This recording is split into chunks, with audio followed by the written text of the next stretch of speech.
यह कहानी एक छोटी बच्ची की आत्मा के बारे में है जो अपनी मौत का बदला लेने के लिए आई थी। जब मैं 12 वर्ष का था तब मैं पहली बार अपने माता पिता के साथ भारत में आया था। मैं अपने माता पिता के साथ भारत में घूमने के लिए आया था और तब मेरी परीक्षा भी हो चुकी थी और मुझे मेरे रिजल्ट भी मिल चुके थे। उस समय मैं कक्षा 6 में था। मुझे बायोलॉजी को छोड़कर बाकी सभी विषय में 40 में से 35 से ज्यादा नंबर मिले थे।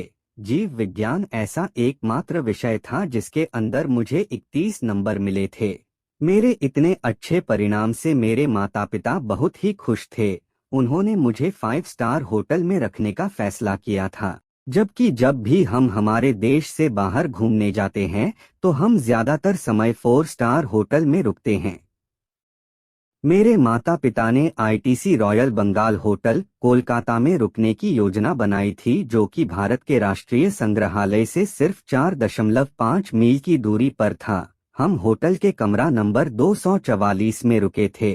रात के 11 बजे तक सब कुछ ठीक था। दरअसल हम सबको रात को 9:30 तक सोने की आदत है, चाहे हम कहीं पर भी हो। तो उस रात को तो हम 9:30 की बजाय और जल्दी 9:20 पर ही सो गए थे।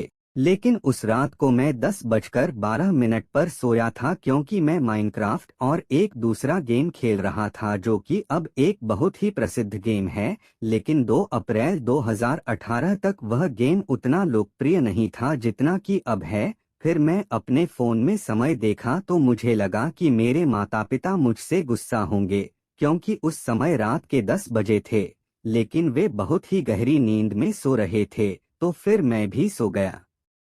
रात को अचानक 11 बजे मैं बाथरूम जाने के लिए उठा। जब मैं बाथरूम में था तो मैंने एक आवाज सुनी, तो मैंने अचानक पीछे मुड़कर देखा, क्योंकि वह आवाज मेरे पीछे से आ रही थी। मैंने मेरे बाथरूम के अंदर एक छोटी लड़की को देखा जो दूसरी तरफ देख रही थी। जब मैं उसके पास गया तो वह अचानक से वहां से गायब हो गई। अभी तक भी मुझे यह समझ नहीं आता है कि वह छोटी बच्ची कौन थी, लेकिन मुझे लगता है कि यह छोटी बच्ची वही है जिसे हमने क्वेस्ट मॉल के पास सड़क किनारे देखा था। मैं आपको यह बात बताना भूल गया था कि जब हम आईटीसी होटल की तरफ आ रहे थे तो हमने सड़क किनारे एक लड़की की लाश देखी थी।